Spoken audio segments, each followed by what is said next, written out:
Bonjour à tous. Alors les marchés financiers sont toujours dans d'excellentes dispositions. Il faut dire que les flux sont toujours très importants sur les marchés actions. Encore 26 milliards de dollars la semaine dernière. Ça fait 865 milliards depuis le début de l'année. C'est un record. Les résultats sont très bons. On va avoir entre 40 et 45% de hausse pour le résultat des entreprises américaines sur le troisième trimestre. La France également est plutôt bien lotie. Et puis en plus, il n'y aura pas de hausse des taux avant fin 2022, voire début 2023 aux États-Unis. Un mot, j'ai envie d'insister là-dessus sur les opérations financières. Vous avez vu que Bouygues a racheté Equans, la filiale d'Engie, pour plus de 7 milliards d'euros. C'est une nouvelle transaction qui est très intéressante. Et ça me donne l'occasion de vous parler des transactions qui sont de plus en plus importantes sur le marché parisien. Depuis le début de l'année, il y a eu 246 milliards de dollars de FUSAC, c'est-à-dire de fusion-acquisition en France.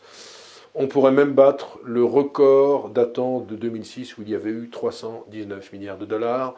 Les fonds de private equity sont gorgés de cash. Dans le monde, on estime qu'il y a à peu près 1700 milliards de dollars prêts à être investis sur les marchés financiers ou sur les marchés de private equity. Il y a un afflux de liquidités et ce que me disait un gérant ce matin, c'est qu'en fait, les gens se battent actuellement pour avoir des dossiers, c'est-à-dire qu'il y a un vrai problème d'offre, il n'y a pas assez de dossiers, et il y a beaucoup de demandes de la part des fonds pour financer toutes ces sociétés, et en plus, comme on est dans un système où les sociétés sortent de plus en plus de la bourse, on se rend bien compte qu'il y a un afflux de liquidités. Les dernières sorties de bourse, il y a eu Natixis, il y a eu Iliad, il y a eu Tarkett, et plus récemment, CNP. Donc on est dans un environnement qui est très profitable au monde du private equity, au monde du coté, avec des flux qui rentrent sans arrêt sur les actions, avec ce qu'on appelle l'effet TINA, there is no alternative, c'est-à-dire que les rendements monétaires et les rendements obligataires sont toujours très faibles. Aujourd'hui, j'ai décidé de vous parler d'une valeur qui me semble décotée, c'est Elis.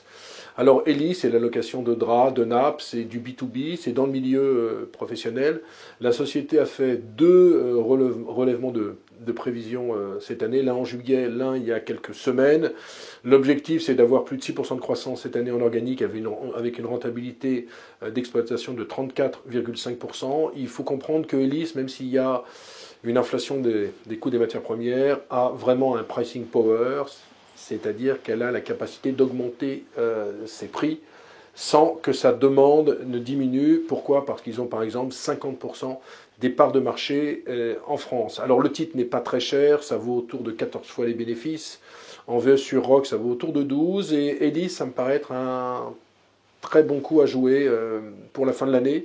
C'est une valeur qui est très solide. Et ce qui est intéressant, c'est que la société est présente à 85% dans tout ce qui est l'industrie et la santé. Là, on est 5% au-dessus des niveaux de 2019, c'est-à-dire avant le Covid. Par contre, sur les 15% restants, tourisme, notamment restauration, hôtellerie, on est 25% en dessous des niveaux d'avant le Covid.